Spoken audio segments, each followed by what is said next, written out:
분주했던 하루가 청정하게 사라진다. 강력한 리얼탄산 100%. 이 맛이 청정 라거다. 테라. 비밀스런 멜로 준비됐어? 대체 난 누구야? 감히 함부로 했나? 내 누이를. 이재욱 조보아의 미스터리 멜로 탕금 준비됐어? 비밀스런 멜로 넷플에서 넷플릭스. 여러분 안녕하십니까, 박영환입니다. 한 주간 있었던 뜨거운 정치권 이슈를 다뤄보는 국민 마수 시작하겠습니다. 이 조기 대선이 이제 코앞으로 다가왔는데요. 50%대 지지율을 넘나들던 이재명 후보는 조정 국면이고요. 김문수, 이준석 후보는 상승세입니다. 자, 단일화를 포함해서 향후 어떤 변수가 있을지 두 분 마수와 짚어보도록 하겠습니다. 먼저 강성만 국민의힘 김천갑 당협위원장 나오셨습니다. 네, 안녕하세요. 네. 그리고 이에 맞서서 민주연구원 최용선 부원장입니다. 안녕하세요. 두 분도 인사 나누시죠. 안녕하세요. 오랜만에 뵙습니다. 반갑습니다. 네, 그러면은 바로 첫 번째 주제로 갑니다.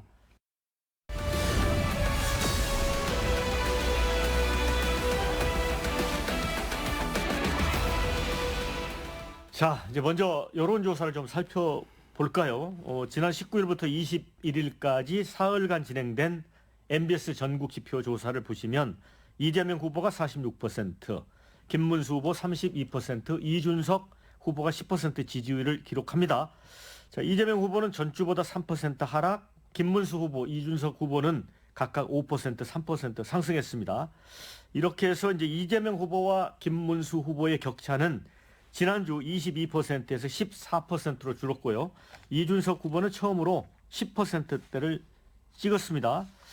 다른 리얼미터 조사 결과도 좀 유사합니다. 흐름이. 자, 먼저 강성만 위원장님, 이 흐름을 어떻게 보시나요?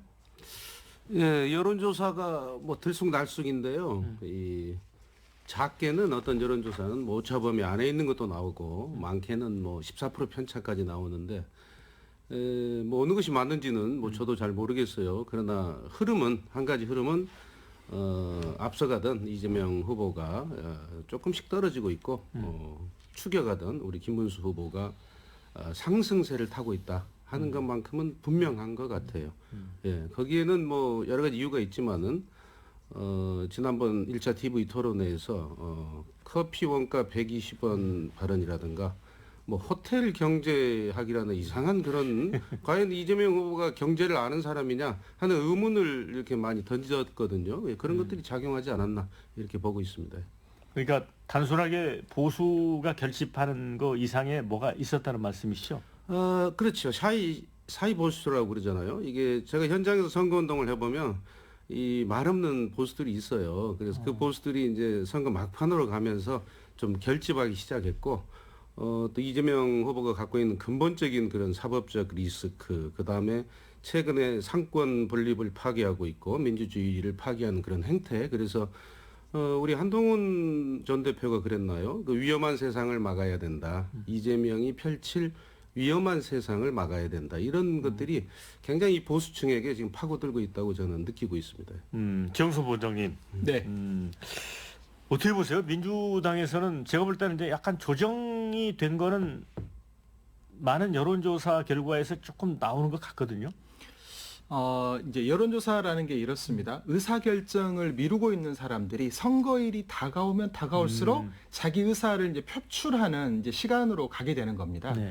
그러니까 통상 여론조사는 선거 시작하기 전에는 20-30%의 부동층이라는 게 존재하기 나름이고 그 부동층들이 조금씩 선거일이 다가오면 의사결정을 해서 결국은 0에 수렴하는 그런 과정으로 가지 않습니까? 지금은 그런 상황으로 보여집니다. 그래서 민주당으로 보면 처음부터 무슨 오만하거나 뭐 이런 모습을 보였던 게 아니라 이런 상황이 있기 때문에 골목골목 선대위를 통해서 경청 투어를 하고 아주 미세한 곳까지도 저희가 손길이 닿지 않는 곳까지도 찾아가서 민주당의 어떤 비전이나 이재명 후보가 가지고 있는 가치들을 설명하는 작업들을 하고 있습니다. 이게 이제 결국 마지막 단계에서 투표율로 이제 드러날 것으로 보여지기 때문에 민주당은 이런 거에 이제 사실은 일희일비하지 않고 우리가 계획했던 목표치, 가령 지난 대선에서 우리가 1615만 표를 얻었거든요. 아깝게 25만 표 차이로 졌는데 이 1615만 명을 탄탄히 붙잡아 두고 또 거기에 중도 보수와 보수에 실망했던 많은 유권자들, TK를 비롯한 우리가 그동안 열세 지역이라고 하는 지역들에 있는 유권자들까지도 저희가 품어 안기 위한 또 진정성 있는 선거운동을 펼치다 보면 저희가 의도했던 목표했던 계획들을 달성할 수 있지 않을까 이렇게 생각합니다. 지금 뭐 이 선거가 이제 사전투표까지 한 일주일 남았는데 지금 이대로 선거가 갈 것인지 뭐 어느 순간에 지금 상승세를 탔으니까 골든 크로스가 올 것인지 이제 저희들은 지켜봐야 되는데 최근에 리얼미터 여론조사를 보면 우리 김문수 후보와 이준석 후보의 지지율을 합치면은 이재명 후보하고 차이가 없습니다. 이게 굉장히 중요한 포인트인데요. 만에 하나 보수 단일화가 성사가 된다면 막판에 극적으로 이 게임은 어떤 결과가 날지 모른다. 이렇게 판단해 볼 수가 있는 대목이고요. 또 저는 민주당의 이재명 후보가 최근에 이 여론조사를 보고 좀 당황하고 있구나 하는 걸 느끼는데 첫째는 이분이 그 신년 기자회견 때는 성장을 강조했어요. 뭐 성장을 지금은 나누는 것이 중요할 때가 아니고 성장하고 회복해야 된다 했던 분이 갑자기 어제부터인가는요 또 기본 사회를 들고 나왔어요. 말하자면 이 포퓰리즘을 다시 들고 나왔단 말입니다. 이거 보니까 야 말이 왔다 갔다 하고 행동이 왔다 갔다 하는구나 이런 걸 뭔가 약간 긴장하고 있구나 하는 걸 느꼈고요. 또 뭐 그 김대남이라는 뭐 전 대통령실 행정관 김건희 라인으로 불리는 사람을 뭐 민주당 영입한다고 해가지고 국민 뭐 참여 뭐 위원회 뭐 무슨 부본부장으로 임명을 했다가 또 취소하는 국민 통합을 한다면서 뭐 이 사람 저 사람 철새들을 막 보수해서 데려가더니 왜 김대남이는 데려가서 또 저럴까 하는 정도로 이게 말이 왔다 갔다 해요. 뭐 전에는 또 뭐 응징을 한다고 했다가 통합을 한다고 했다가 이게 말이 오고 왔다 갔다 하는 원래 그런 분이지만 최근에 와서 그런 걸 보면서 뭔가 좀 당황하고 있구나. 포퓰리즘을 다시 하고 하는 거 보니까 이게 지금 집토끼에 또 신경을 쓰고 있구나 하는 생각이 들더라고요. 이 주장은 어떻게 보세요? 평소에 이제 우리가 코끼리를 가까이서 보면 다리만 보이고 또 꼬리만 보이고 그렇지만 좀 더 한 발짝 멀리서 보면 실체가 보이지 않습니까? 선거운동이 다가오니까 우리 강 위원장님도 다리만 보시는 것 같아요. 전체적으로 보면 큰 모습이 있는데 그걸 못 보시는 것 같다는 생각이 좀 들고 지난주가 경제 분야에 우리 그 선관위에서 주관하는 방송 토론이 있었습니다. 네. 그리고 오늘은 이번 주는 사회 분야이고 다음 주가 이제 정치 분야인데 각 분야에 맞춰서 그 후보가 갖고 있는 다양한 어떤 공약과 비전들을 그 시기에 맞춰서 발표하는 것이지 무슨 좌로 갔다가 우로 갔다가 뭐 남로 갔다가 북으로 갔다 이런 문제는 아니다. 전체는 하나에 있는 것이고 그 시기에 맞춰서 발표하는 것이다 말씀드리는 거고요. 민주당은 처음도 두 번째도 세 번째도 성장입니다. 지난 4분기 동안에 성장률이 1%를 그리고 지난 분기에는 마이너스 성장을 하지 않았습니까? 정권을 맡겨놨더니 곳간이 다 비고 나고 있고 90조 원의 세수 결손이 나가지고 사실은 재정을 여력이 없는 상태까지 지금 와버린 상태에다가 지금 관세 문제가 이제 트럼프 발로 곧 3분기, 4분기에 몰아칠 건데 그 부분에 대해서 전혀 신경도 안 쓰고 트럼프가 당선되고 나서 결국 비상계엄이라는 걸 통해 가지고 대한민국 경제를 폭망시키게 만드는 이런 원초적인 책임이 어디에 있느냐? 국민의힘에 있다. 그러면 그 문제를 어떻게 해결할 것인가에 대한 민주당의 비전을 지난주에는 제시해 드린 거고 그것으로 인한 성장으로 인한 대한민국의 한 단계 사회를 어떻게 격상시킬 것이냐 이런 문제들을 가지고 기본사회라는 우리 사회가 앞으로 이렇게 방향으로 가야 된다는 방향점을 제시한 것이지 이게 선거의 어떤 작은 어떤 저희가 지지율에 연연하면서 이런저런 수를 쓰는 거 아니다 이렇게 말씀드리겠고요. 민주당은 준비됐던 계획들을 차분차분 할 겁니다. 사실 국민의힘은 선거 후보도 뒤바꿔 버리려고 했던 그런 당 아닙니까? 그러니까 김문수 후보가 뭘 준비했을지를 사실 걱정이 되는 측면도 좀 있어요. 그러다 보니까 토론회에 그냥 문서만 읽고 계시고 그러니까 국민의힘 내부에서 어떤 부인들 토론회를 하자고까지 이렇게 나서고 있는 거 아닙니까? 그 정도로 후보에 대한 자신이 없다. 저는 그렇게 보여지기 때문에 김문수 후보께서 이제 우리 사회가 어떻게 나가면 좋을 것인지에 대해서 토론을 통해서 좀 밝혀주시고 비전을 밝혀주시기를 좀 기대하겠습니다.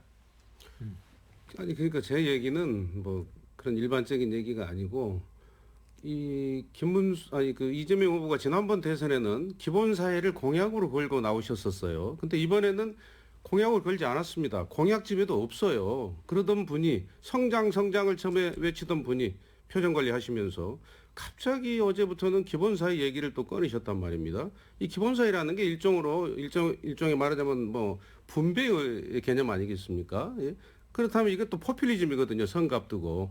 결국은 뭐 25만 원을 나눠주든 100만 원을 나눠주든 결국은 20대, 30대가 40대, 50대 장년이 돼서 수백만 원을 갚아야 되는 이런 어떤 정책이기 때문에 이게 과연 갑자기 저번이 왜 또 이 기본사회 얘기하면서 말로는 또 성장이 중요하다고 하면서 꺼내실까 하는 이런 문제를 제가 말씀드린 거고요. 또 하나는 커피 원가를 120원이라고 한 분이 무슨 경제를 얘기할 자격이 있습니까? 이게 수많은 자영업자들이 그 얘기를 듣고 얼마나 낙담을 했겠습니까?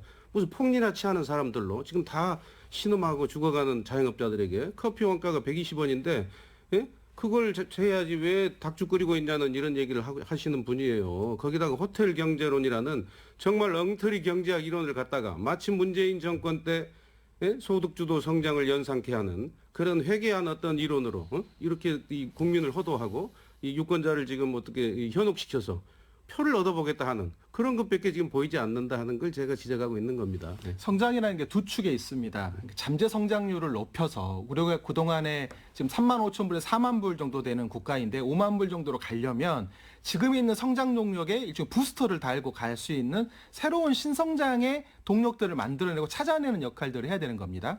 두 번째로는 뭐가 있냐면 돈이 좀 돌아야 됩니다. 지금 자영업 하시는 분들이 아우성이 뭐냐면 식당에 와서 돈을 쓰지도 않고 자주 오지도 않는 그러다 보니 돈이 돌지 않는 문제가 발생하니까 그 호텔 경제라는 게 그렇게 이제 오해하시면 안 되고 돈을 어떻게 하면 돌게 만들 것이냐의 관점에서 바라봐야 된다.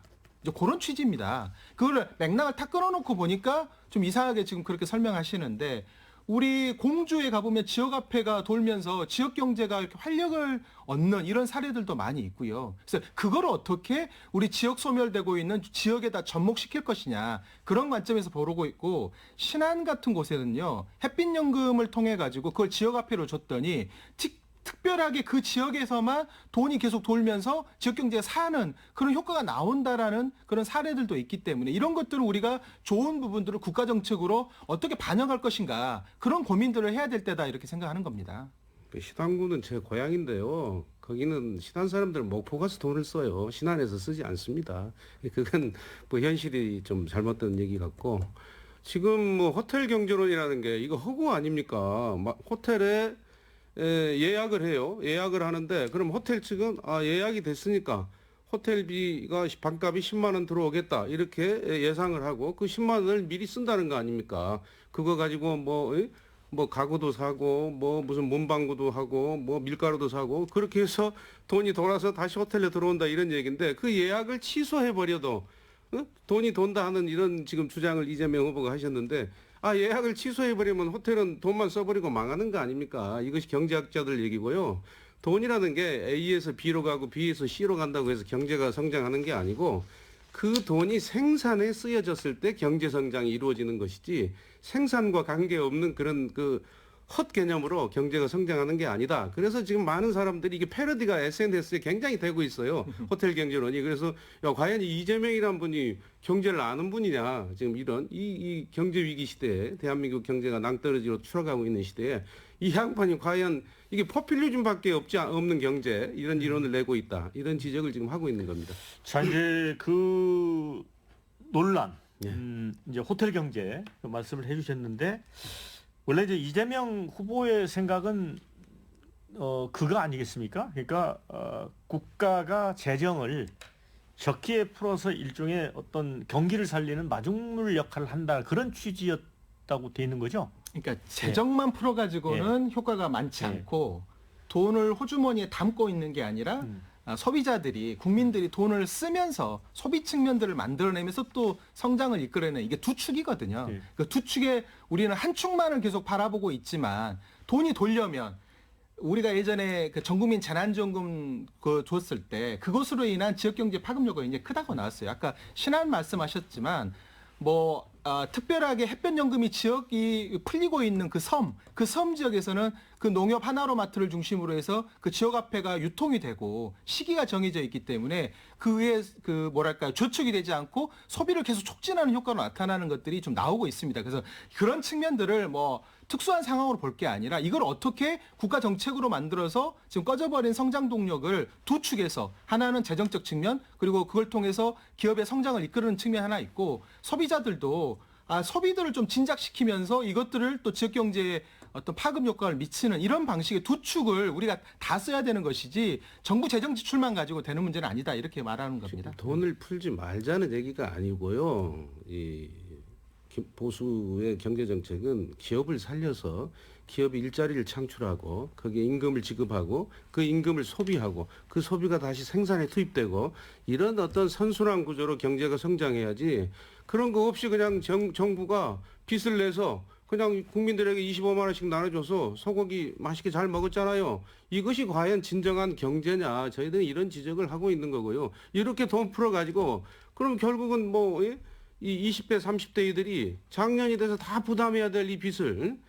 자 이런 말씀도 하셨어요. 이재명 후보가 나라가 빚진다고 걱정하는 것은 무식한 소리다 했는데 나라도 빚을 질 수 있죠. 그러나 우리가 문재인 정권을 겪어보니까 이승만 대통령부터 박근혜 대통령 72년 동안 진 빚을 문재인 대통령이 5년 만에 얹어놓고 가셔버렸다 이 말이에요. 이렇게 급속도로 나라 빚이 느는 것은 결국은 잘못되면 IMF가 또 올 수도 있고 모라토리움이 올 수도 있고 예?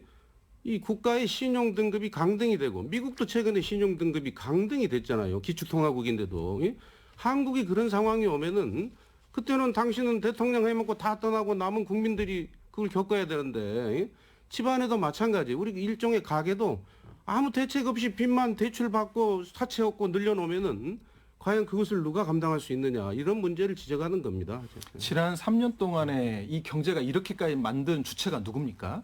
그리고 비상계엄을 통해 가지고 대한민국이 GDP 파괴자라고 전 세계적으로 조롱받던 그런 대통령이 누구였습니까? 그 문제를 어떻게 극복할 것인가가 사실 우리에게 놓여져 있는 숙제입니다. 법인세만 인하해주고 부자 감세만 해줬더니 대한민국 경제가 나아졌습니까? 그러지 않지 않습니까? 그러면 어떻게 해서 다시 돈이 돌게 만들 것이냐, 성장을 어떻게 할 것이냐에 대해서는 이재명 후보가 AI, 바이오, 컬처, 디펜스, 그다음에 에너지, 그리고 마지막 팩토리 6개의 성장의 새로운 동력들을 만들어내겠다라는 발표를 줄곧 해오고 있고 지난번에 경제 분야 토론회 때 그런 얘기를 한 겁니다. 그러면 이 성장의 이 신성장의 동력을 그럼 대기업만 가져갈 거냐? 그게 아니라 다시 중소기업 그리고 우리 서민들에게 돈이 돌아오고 그 서민들이 돈을 소비해야지만이 대한민국이 안전하게 두 날개를 가지고 대한민국을 이끌어 나갈 수 있다. 이런 측면에서 말씀을 드리는 거고 호텔 경제학 이런 것들도 사실 제가 경제학 박사과정까지 마쳤지만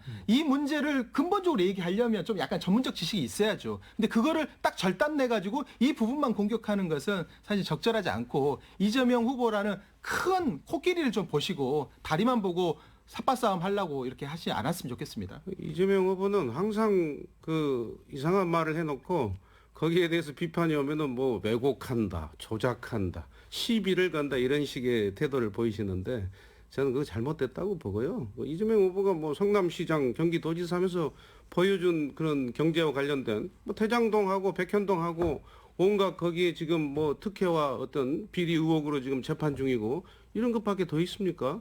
우리 김문수 후보는 대장동에 30배나 되는 광교 신도시를 했어도 단 뭐 의문사를 한 사람도 없고 공무원들도 시달린 사람도 없고 이 김문수 후보가 무슨 뭐 어디에 신문에 날 정도로 무슨 비리 의혹에 연루된 적도 없고 얼마나 깨끗합니까? 이 비교를 해보면. 그러니까 저는 이재명 후보가 대장동, 백현동 뭐 그거 했다고 무슨 뭐 경제 전문가인 척 하는 거 보면은 좀 어이가 없어요. 그런 부분에. 네, 반론 듣고 다음 주제 넘어가겠습니다. 뭐 일일이 여기서 반론하지는 않겠습니다. 국민들이 냉정하게 평가를 해주실 거고요.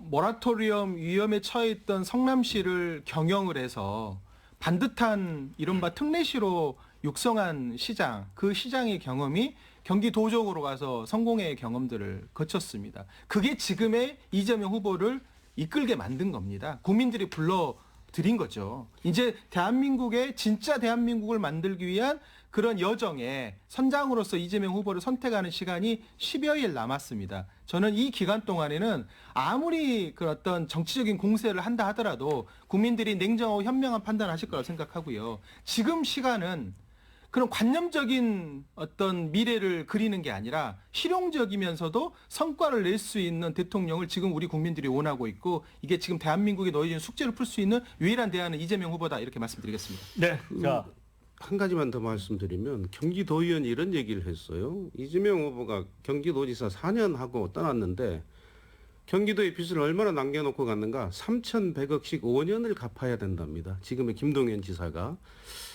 만약 이재명 후보가 대통령이 돼서 5년하고 떠나면은 우리나라가 그걸 나라에 대비해 보면 얼마나 빚을 갚아야 될까요? 좀 그런 거 경제학적으로 또 말씀드리겠습니다. 숫자가 늘어나는 게 중요한 게 아니라 우리 그런 재정의 어떤 볼륨, 그 다음에 역량이 얼마나 늘어난지에 비해서 부담하는 비용이 얼마느냐 이런 걸 판단해야지 숫자 그 자체에 매몰되면 안 된다 이렇게 말씀드리겠습니다. 네. 뭐 첫 주제부터 두 분이 이제 화끈하게 붙었습니다. 두 번째 주제로 건너가겠습니다. 예.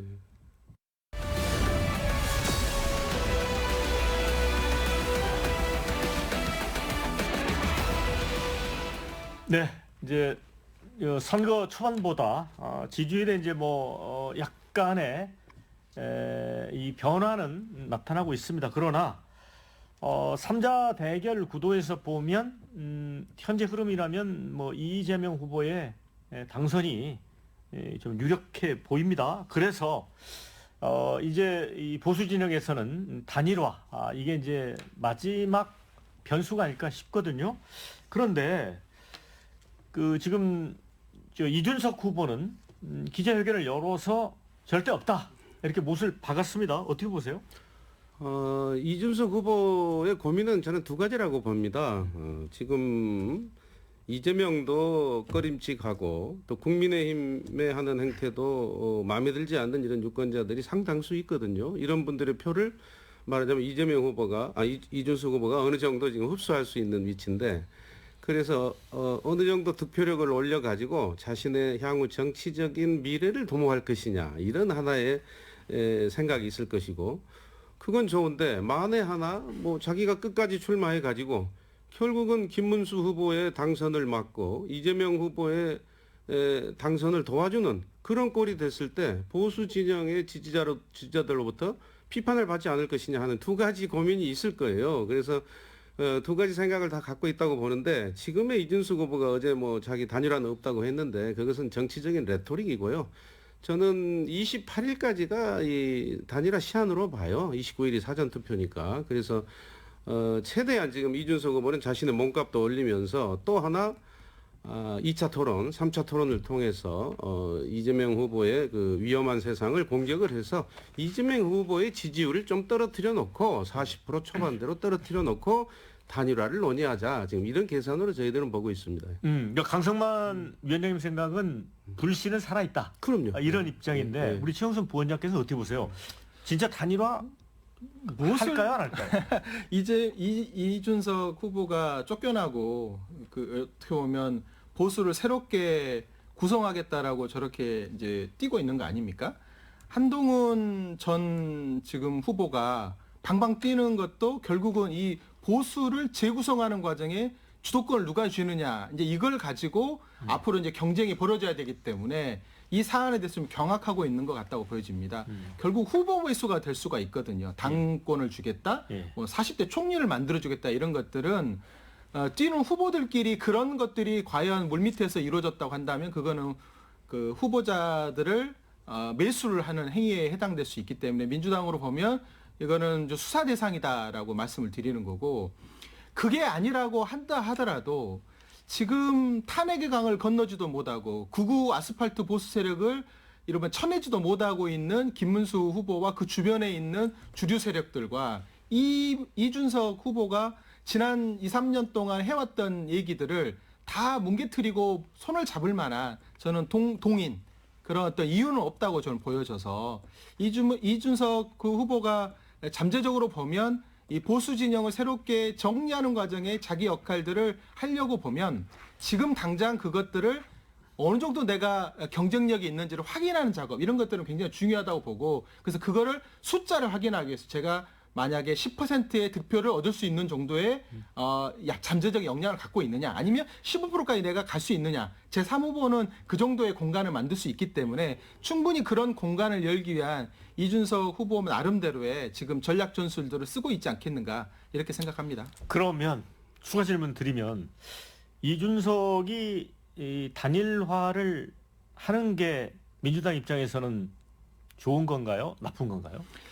제3후보는 늘 A도 싫고 B도 싫은 사람들이 어느 정도 잠재적으로 규모가 있기 때문에 네. 그 제3후보의 역량을 갖고는 있지만 이제 그 정도로 지금 포션을 갖고 있지만 단일화라는 이름으로 야합을 하는 순간 그것은 다시 흩어지게 돼 있다. 원래 있던 그래 차선책으로 A나 B로 가게 돼 있는 거여서 사실은 선거에 큰 영향은 없을 거라고 보여지지만 걱정은 안 한다는 네, 말씀이시죠? 그렇습니다. 그렇지만 이준석이라는 사람이 갖고 있는 앞으로 잠재적으로 자기 정치를 하려면 이런 야합에 이렇게 휩쓸리다 보면 과거의 구태 정치로 빨려 들어가게 된다 이렇게 말씀드리겠습니다. 이미지 손상이 온다는 그런 말씀 같고요. 그런데 제가 볼 때 이제 국민의힘의 단일화가 기회가 될 수 있다고 좀 생각을 하는 것 같은데 과거 이제 한덕수, 김문수 단일화를 거치면서 오히려 한 일주일 열흘 허송세월을 했잖아요. 오히려 우리 당의 후보가 약간 좀 부족한 것처럼 국민들에게 비치는 시각도 있었고요. 그래서 근데 이제 최근에 친윤계 누군가가 지금 이동훈 개혁신당 공보단장에게 그런 얘기를 했다는 거 아닙니까? 앞서 최영수 후보님 말씀을 하셨지만 당권을 주겠다. 들어와서 당을 먹어라. 뭐 이런 표현을 했다고 하는데 이것 때문에 한동훈 후보가 엄청 그 열불이 난 것 같아요. 굉장히 강력하게 비판하고 있는데 이것 때문에 당이 오히려 분열에 늪으로 가는 거 아니에요? 무슨 야합이다, 매수다 이런 정치적 공세적인 용어를 많이 쓰시는데 이 명분은 그 이재명은 말하자면 범죄 혐의자 아닙니까? 그래서 위험한 세상을 막자는 것이 단일화의 그런 하나의 명분이고요. 또 이재명은 이미 국회에서 어떻게 대법원장을 불러서 청문회를 하고 김문수 후보가 도둑놈이 판사를 불러서 청문회 한다고 표현했지 않습니까? 이런 세상을 벌써 만들고 있어요. 삼권 분립을 이미 파괴하고 있고 결국은 민주주의를 파괴하는 것이고 총통제로 가겠다는 그런 저의를 드러내고 있고 이런 거기 때문에 단일화의 명분은 충분하다 이렇게 말씀드리고요. 그 부분 답변 안 하셔서 답변할게요. 답변하려고. 단일화가 이제 당내 분란의 무시가 되는 거 아니냐? 단일화의 문제는 이제 이렇게 봐야죠. 그 개혁신당의 대변인이 얘기한 것은 그 사람 얘기인데 지금 실체가 없어. 이준석도 그런 얘기 자기는 못 들어봤다 이렇게 부인했고요. 국민의힘에서도 아직 아무런 언급이 없어요. 오히려 김문수 후보는 당무 우선권이 나한테 있는데 무슨 소리냐 이렇게 반응하고 있고 그러니까 그런 얘기는 그냥 지엽적인 얘기로 저는 보고요. 다만 저는 김문수 후보에게도 아직 기회가 있다고 보는 이유가 이준석과의 단일화가 이건 무슨 매수가 아니에요. 과거에도 정몽준 노무현 단일화도 있었고요. 단일화라는 과거에 상김 시대 때도 YS와 DJ가 이런 물밑 협상을 수없이 했어요. 이건 정치적인 하나의 과정이지 이걸 가지고 무슨 매수다, 야합이다, 거래다 이런 상투적인 표현을 이제 그만 썼으면 저는 좋겠고요. 이 두 사람의 아름다운 단일화를 어떤 방법을 찾아서 해내고 이재명을 막기 위해서 그리고 한덕수 총리가 마지막에 나와서 김문수와 함께 유세를 하고 김문수 지지를 해준다면 개헌과 거국 내각을 고리로 해준다면 아마 분위기가 굉장히 급속도로 변할 것이고 그렇게 되면은 김문수 후보에게도 저는 기회가 있다고 보고 있습니다. 그런 점에서 이재명 후보가 긴장해서 기본 사인이 이런 걸 들고 나오는 거 아니겠어요? 네? 제가 이런 말까지 안 하려고 했는데 그냥 한동훈 후보의 표현을 빌어서 제가 말씀드리겠습니다. 작작해야 됩니다. 작작. 이게 뭡니까 이게? 이게 무슨 단일화도 명분도 없이 그냥 하룻밤 사이에 후보를 교체하질 않나? 아니면 자기 후보를 믿지 못해가지고 후보의 부인을 앞세워가지고 토론회를 하려고 하질 않나. 이제는 바깥에 있는 본인들이 그냥 그렇게 음해하고 딱지 붙여가지고 내쫓았던 현직에 있었던 당대표를 끌어내려가지고 쫓았던 이준석 씨를 다시 끌어들여가지고 단일화를 하겠다라고 하는 어떻게 염치도 없는 일이죠. 그리고 거기에 만약에 당권을 거래하는 목적이었다면 너 우리가 밀어줄 테니 와서 좀 도와라 라고 했다면 이건 또 다른 얘기가 된다라는 말씀을 드리는 거고 거기에 호응하듯이 김문수 후보가 40대 총리 얘기할 때도 됐다 이렇게 말씀하셨잖아요. 이건 누가 보더라도 본인에게 자리를 대가로 단일화를 요구하는 이런 거로 비춰질 수 있기 때문에 저는 이준석 후보가 4번 기호가 찍혀 있는 투표용지가 나올 거다 이렇게 말한 거로 저는 예상이 되고 지금 국민의힘 내부에서 한동훈 전 대표가 하는 메시지가 저는 지금 국민의힘의 상황을 그냥 극명하게 드러내는 거라고 봅니다. 지금 본인을 지지했던 어떤 친한파 의원이라고 할 수 있죠. 송석준 의원이라든지 박정아 의원 지역구에 가가지고 유세를 하는데 이게 거기서 친윤 세력들이나 김문수 후보 주변에 있는 분들에 대한 공격을 하고 있잖아요. 이게 지금 국민의힘의 현실인데 이런 것들을 결국은 안에 있는 갈등도 봉합을 못하면서 바깥에 있는 이준석까지 끌어들여서 그냥 산수 1더하기 1은 2다라고 하는 산수식의 정치 셈법을 보이고 있는 것이 결국 국민의힘이다. 이렇게 저는 말씀드리겠습니다.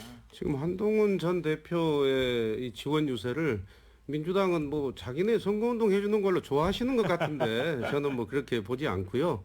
그다음에 후보자 배우자 토론회가 뭐 그렇게 나쁜 겁니까? 과거에 여기 제가 이재명 망한 집을 가져왔는데 여기에 이재명 대표가 대통령 후보자 배우자에 대해서 뭐라고 한지 아십니까? 공적 존재다. 권한이 주어지고 지위가 주어지지 않느냐 그랬어요. 대통령 그 배우자를. 그런 자리에 가실 분들이기 때문에 또 김혜경 여사도 말씀하셨잖아요. 지난번 방송에 나와서 과거에 배우자 검증을 철저히 해야 된다.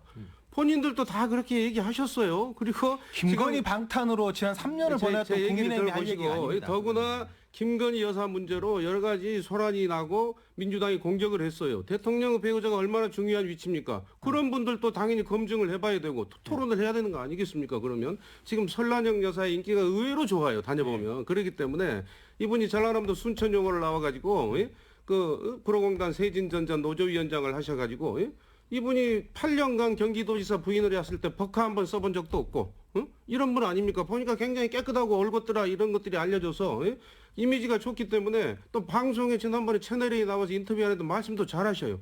그래서 뭔가 자신이 없으니까 토론회를 꺼리는 것이면서 그걸 가지고 뭐 배우자 토론회를 하자고 한다고 비난하는 것은 저는 어불성설이다 이렇게 생각합니다. 5+1 대통령을 뽑는 게 아닙니다. 그거는 김건희로 끝나야 아니, 됩니다. 대통령 배우자가 김건희 중요하다면서요. 여사로 끝나야 되고 김건희 여사가 이 대한민국을 이렇게까지 훌륭했습니까, 그럼? 무력화시키고 공적인 기능을 무력화시킨 그런 선례가 없습니다. 그것에 대한 반성을 하지 않고 김건희 방탄으로 지난 3년간을 지금 허송세월을 보낸 거 아닙니까? 그리고 이제 건진법사니 무슨 명태균이니 온갖 김건희 여사 주변에 있는 그런 날파리들이 돈을 갈취하고 편취했던 사안들이 낱낱이 드러나고 있어요. 그런 부분에 대한 반성을 해야 되고 이제 영부인이 되더라도 그게 누구라도 아무리 역량이 뛰어나더라도 법적인 울타리 내에서 있는 활동만 할 수 있게끔 하는 게 그게 우리 대한민국의 헌법 정신이다 이렇게 보는 거고 민주당은 그런 과정으로 앞으로도 대통령이 되거나 영부인이 되시는 분들이 활동을 할 거다 이렇게 말씀드리겠습니다. 이재명 후보의 배우자이신 김혜경 여사는요.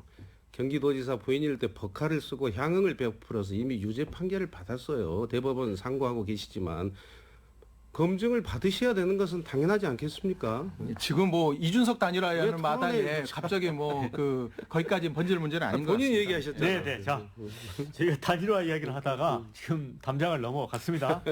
자, 그런데 이제 국민의힘은 이제 이른바 반명 빅텐트. 그 다음에 민주당의 경우에는 이제 중도 보수로 외연을 확장을 하면서 또 텐트를 치고 있습니다. 근데 양쪽이 다 사고가 났어요. 텐트를 치다가. 이제 민주당 같은 경우는 윤석열 정부 대통령 행정관 출신 김대남 씨, 이재명 후보 선거 캠프에 뭐 부위원장인가를 뭐 제안을 받아서 갔다가 문제가 드러났잖아요. 이분이 서울 보증보험 감사인가 했는데 이제 김건희 낙하산으로 돼 있던 부분이 있고 그래서 이재명 후보가 아마 문책을 지시했다고 하죠. 관련자를. 뭐 절차가 매끄럽지 않은 부분에 대한 네네. 점검을 말씀하신 거고요. 그러니까 취지는 이렇습니다. 그동안의 보수라 하더라도 그냥 내치는 게 아니라 건강한 대한민국을 만드는데 필요한 분이라고 한다면 얼마든지 그런 절차와 규정을 거쳐서 할 수 있다. 이제 이 점에 대해서 저희는 변함없는 사실이고요. 아까 말씀드린 것처럼 1615만 표 플러스 대한민국을 다시 건강하게 할 수 있게끔 동참하고 싶어하는 중도보수 그 어느 누구와도 같이 힘을 합칠 수 있는 문이 열려 있다 이렇게 말씀드리는 거고 진행되는 과정에서 절차적 미비나 아니면 실무자의 혼선이나 이런 게 있었다고 한다면 남은 10일 동안에 그런 분들이 많이 들어올 수 있는 구조를 만드는 데 있어서 시스템의 정비를 하자 이런 측면에서 이재명 후보가 점검을 지시하신 겁니다. 자, 그런데 김문수 후보 측도 사고가 있었습니다. 5.18 관련해서 이제 유죄를 받았던 정호영 씨를 영입했다, 처리했던 거라든가 또 윤석열 대통령 탄핵 사건을 맡았던 대리인단 변호사를 또 영입을 했다 이렇게 처리를 했거든요. 사실 윤석열 대통령 모습이 아른거리면 도움이 안 되잖아요. 도움이 안 되죠. 네. 네, 그건 뭐 쓸데없는 짓을 했다. 저는 그렇게 판단을 하고 또 정호영 같은 분은 90세도 훨씬 넘었어요. 그래서 그 밑에서 실무자로 일하는 젊은 세대들이 전혀 몰라요, 그분들. 그래서 그분들이 그 뭐 네이버에서 경력만 보고 이름을 올려놨다가 그 빼는 그런 해프닝이 벌어진 것 같고, 저는 그 민주당 그 빅텐트에 대해서 하고 싶은 얘기가, 김상호 의원 같은 경우는 지난 대선 때 윤석열 지지를 했던 우리 당 의원이에요. 그런 분도 데려가고, 뭐 개혁신당의 허은하 전 의원도 데려가고, 김영남 전 의원도 데려가는데 왜 김대남 씨는 못 데려가는 거예요? 저는 이건 국민 통합한다면서요. 그러면 김건희 라인도 하나 데려가는 것이 국민 통합이 더 맞지 않습니까? 그래 저는 결국 민주당이 보여주는 이 빅텐트는 국민 통합이 아니고 철새 통합이다. 저는 그렇게 생각을 합니다.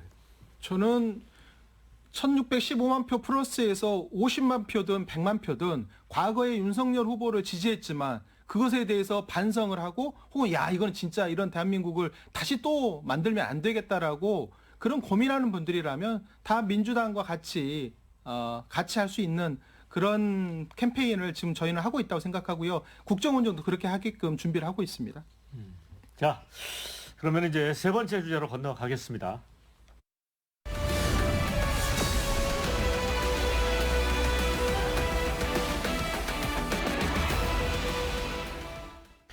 자, 윤석열 전 대통령과의 혈연, 이걸 어떻게 할 것인가? 이게 사실 이제 국민의힘의 대선 전략과도 굉장히 중요한 부분이었습니다. 그런데 이제 뭐 대통령이 자진의 탈당을 했는데 또 이제 공개 행보를 했지 않습니까?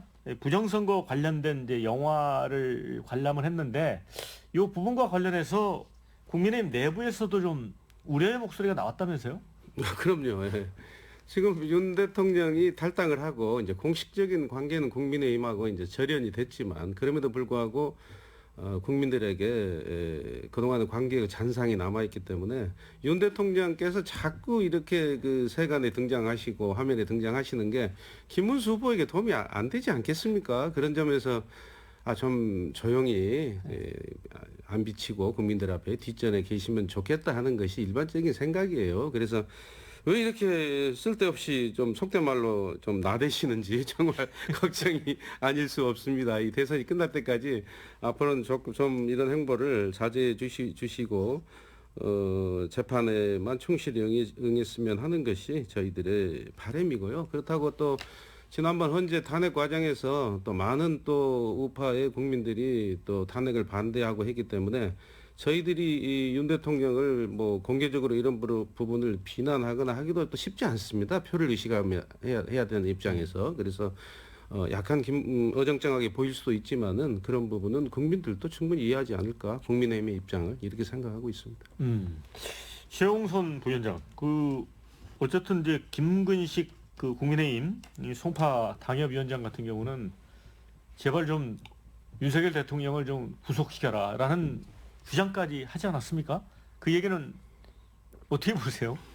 지금 내란 수계, 내란 우두머리가 활보를 하고 돌아다니고 계시는 거잖아요. 지기현 판사라고는 말도 안 되는 나를 시로 바꿔가지고 빼줬는데 그러다 보니까 이분이 지금 투표에만 집중하는 게 아니라 마치 선거 운동을 하는 것처럼 돌아다니고 계시죠. 뭐 개를 끌고 돌아다니시길 않나, 어디 보리밥집 가서 식사를 하고 그 사진에 찍혀가지고 그게 나오질 않나? 이제는 영화 관람이라고 하는 이제 무슨 이번 선거도 부정선거가 될 것이라고 하는 과대망상에 빠져 있는 사람과 그것에 동의하는 사람들을 옆에다 끼고 이렇게 공개 행보를 하시는데 국민의힘 누구도 그 문제에 대해서 언급하지 못하고 있어요. 그러니까 그건 뭐냐면 여전히 탄핵의 강을 건너지 못하고 있다. 헌법을 유린한 대통령을 1호 당원이라고 계속 품고 안고 있다가 결국은 그것을 징계도 못하고, 아니 이준석 씨는 예전에 무슨 말했다고 양두구육이라고 말했다고 해서 쫓아냈던 그런 정당인데, 그런 정당에서 이런 헌법을 유린한 1호 당원마저도 결국 강곡하게 부탁해서 자진탈당하게 만드는 그런 상황이다 보니 이런 것들이 결국은 문제가 벌어지더라도 바로잡지 못하고 결국은 국민의힘이 이러지도 못하고 저러지도 못하고 있는 게 아닌가 이렇게 생각합니다. 저는 이번 대선이 결국은 비상계엄과 그로 인해서 벌어지는 탄핵으로 치러지는 선거지 않습니까? 그것에 대해서 국민의힘의 반성이 국민들에게 읽혀지지가 않아요. 그리고 윤석열 대통령, 전 대통령이 하는 모습도 본인이 어떤 행동을 했는지에 대해서 국민들에게 사과도 하지 않고 반성하는 모습도 보이지 않아요. 그렇기 때문에 이런 부분에 대한, 이런 윤석열 대통령을 감싸고 지난 3년 동안에 국민을 속이고 호도하고 어떨 때는 윽박질렀던 이런 국정 세력에 대한 냉엄한 심판의 시간이 다가올 거라고 생각하고, 그것에 대해서 감지하고 있는 김근식 위원장이나 아니면 한동훈 전 후보 측에서 이렇게 비판적으로 보이고 있는데, 국민의 내부에서는 앞으로 남은 10일 동안에도 이런 스탠스의 변화가 저는 없을 거라고 생각합니다. 그래서 이제 김용태 비대위원장이 그 얘기를 했잖아요. 뭐 추가적인 조치도 할 수 있는 것처럼. 그런데 이제 이 자진에서 이제 탈당하는 형식보다는 그래서 당헌 당규를 적용해서 이 제명 조치 같은 출당 방식을 했어야 되는 게 아닌가, 그런 목소리도 있는 것 같더라고요. 그런 목소리도 있습니다, 예. 당내. 그리고 지금 우리 최 부위원장 얘기하시는 뭐 그런 위원장들이 되게 한동훈계 위원장들인데요. 사실은 우리 그 한동훈 전 대표 때문에 저희 당이 이렇게 어려운 길을 가고 있는 부분도 있습니다. 그리고 윤석열 대통령이 뭐 선거운동을 한다고 하는데, 뭐 이재명 선거운동을 하는 건지 김문수 선거운동을 하는 건지 그것도 좀 헷갈리는 것 같고요. 그리고 자꾸 뭐 무슨 뭐 국정 무슨 파탄 세력이다 하시는데, 사실은 윤석열 대통령이 비상계엄을 하게 만든 것은 민주당이 국회에서의 입법 독재, 입법 폭주, 수많은 탄핵과 수많은 그런 어떤 그 법안 거부권 행사를 유도하는 법안 처리와 이런 일방적인 문제 때문에 있었고, 그것을 헌재에서도 이 판결에 일부 지적을 했다는 거, 그것에 대해서도 한번 반성을 민주당 해주셔야 되고, 또 최근에 이르러서는 이 사법부를 완전히 압박하고 대법원장을 어떻게 도둑놈이 판사를 데려다가 청문회를 합니까? 이런 행태까지 보여주는 민주당, 이 상권 분립을 완전히 유린하고 있지 않습니까? 이건 민주주의 완전히 파괴하고 있지 않습니까? 이런 분이 대통령이 되면 이 나라가 과연 민주주의가 지켜지겠습니까? 이런 걱정들이 국민들에게서 지금 나오고 있기 때문에 지금 여론이 이렇게 약간 엇갈리면서 이제 이 골든 크로스가 다가오지 않느냐 이렇게 보고 있는 거예요. 그래서 그렇게 일방적인 정치 공세보다는 먼저 자기 자신들도 좀 돌아보시고, 민주당도 부족한 점이 많이 있었지 않습니까? 과거에 민주당 이보다 더 심한 경우도 있었잖아요. 여러 가지 문제가. 근데 왜 그냥 무슨 뭐 개헌만 가지고 내란이다 하면서 뭐 그걸로 이렇게 선거를 치르려고 하는 그런 행태는 좀 자제하지 않는가. 국민들은 그걸 가지고 평가할 겁니다. 헌정질서 안에서 할 수 있는 절차와 규정을 통해서 그 의사를 관철하려고 하는 경우와 그 범위를 넘어버리는 경우에 대해서 냉정한 심판을 가하는 게 그게 민주주의의 원칙입니다. 지금 국민의힘은 아까 말씀하셨잖아요. 헌법재판소에서는 과하지 않았다고 얘기했어요. 근데 지금 위원장님께서는 내란이 결국은 이런 비상계엄이 민주당 때문에 하는 것이다라고 옹호하는 발언을 하시는 게 결국 지금 국민의힘의 현실이다. 이거를 걷어내지 못하면 국민적 심판을 받을 것이라고 제가 말씀을 드리는 것이고, 왜 윤석열 전 대통령의 행보에 대해서 이거에 대해서 바로잡지 못하냐면 내심 국가에 동조하는 정당이기 때문에 그런 거예요. 내란도 비상계엄도 동조하는 정당이었기 때문에 이 활보에 대해서 윤석열 전 대통령이 민주당을 지금 응원하는 행보를 하시는 거라고 좀 말씀하시는 건지 뭐 모르겠지만, 결국은 지금 생각의 수준이 국민의힘의 주류와 윤석열 전 대통령의 생각이 거의 합치하고 있다. 그리고 그 합치한 생각은 이번 대선에서 지더라도 이 다음번 국민의힘의 당권을 잡기 위해서 다시 스멀스멀 다시 올라올 거다. 그렇기 때문에 이런 윤석열 전 대통령의 이런 문제에 대해서 민주당이 강력하게 비판을 하는 겁니다. 선거는요, 과거를 선택하는 게 아니고 미래를 선택하는 그런 행사입니다. 윤석열 대통령은 잘못된 비상계엄을 했고, 그래서 탄핵을 당했고, 그래서 대통령에서 파직이 됐고, 형사재판을 받는 것으로서 다 끝났다고 봐요. 이번 대선은 과연 이재명 같이 온갖 전과와 수많은 범죄 혐의로 재판을 받고 있는 분이 대통령이 돼가지고 자기가 받고 있는 재판 다 중지시키고 못하게 하고 자기가 이미 유죄가 확정돼서 파기환송된 것도 면소하고 예? 그리고 무슨 뭐 사법부를 장악해가지고 예? 이런 식의 나라를 만들려고 하는 것을 우리가 과연 용인해야 되느냐 막아야 되느냐 이 선거지 뭐 윤석열을 심판하는 선거 그것은 극히 일부라고 저는 봐요. 대한민국의 미래 앞으로 우리가 어떻게 살 것인가 이 경제 위기 시대에 어떻게 극복할 것인가 이 관세 통상 전쟁을 어떻게 이겨낼 것인가 또 이렇게 지금 민주당이 이재명 후보가 후퇴시키고 있는 민주주의를 어떻게 지켜낼 것인가 이런 것에 대한 판단이 더 중요하다고 저는 100번 동의하고요. 근데 콩 심은 데 콩나고 팥 심은 데 팥납니다. 내란 동조 세력과 내란의 결탁한 세력을 심으면 다시 민주주의를 파괴하고 헌정을 유린하는 그런 정권이 또 만들어지는 겁니다. 그래서 이번에는 콩 심어서 우리가 콩 만들어가지고 그것들을 가공식품 만들어서 해외 수출하자 이렇게 말씀드리는 거예요. 네, 자, 저희가 토론을 또 격렬하게 붙다 보니까 지금 윤석열 전 대통령 얘기를 하고 있는데 또 다시 돌아갔습니다. 네. 그런데 지금 한동훈 전 후보는 굉장히 좀 화가 나 있는 것 같습니다. 그래서 이제 윤 전 대통령에 대해서 윤석열 도대체 뭐 하는 짓이냐, 차라리 민주당으로 가라 이런 얘기까지 하고 있거든요. 그런데 윤 전 대통령이 또 대선 선거 임박해서 또 추가 메시지를 낼 거라는 얘기도 있거든요. 그건 알 수 없는 문제지 않겠습니까? 예. 예, 근데 그런 메시지를 안 내시는 것이 그래도 당신이 과거에 몸담았던 지금의 국민의힘의 어려운 이 상황을 도와주는 것이지 자꾸 메시지 내고 그 모습을 보이는 것이 도와주는 것이 아니라고 생각합니다. 그러니까 내부에서 누가 말려라 이런 얘기들을 많이 한다는데 이거 그런데 지금 민주당 입장에서는 좋은 거 아니에요? 아니 민주당은 다 품어할 수 있지만 내란 세력과 내란 동조 세력 윤석열 전 대통령처럼 국정을 망가뜨리는 사람까지는 그 부분은 사양하겠다. 포함되지 않는 거고 국민의힘에서 잘 버무려가지고 잘 같이 가시기를 당부드리겠습니다. 또 이 와중에 윤석열 전 대통령의 부인 김건희 여사가 이제 그 건진법사 전성배 씨를 통해서 일종의 노비 목적이라고 할까요?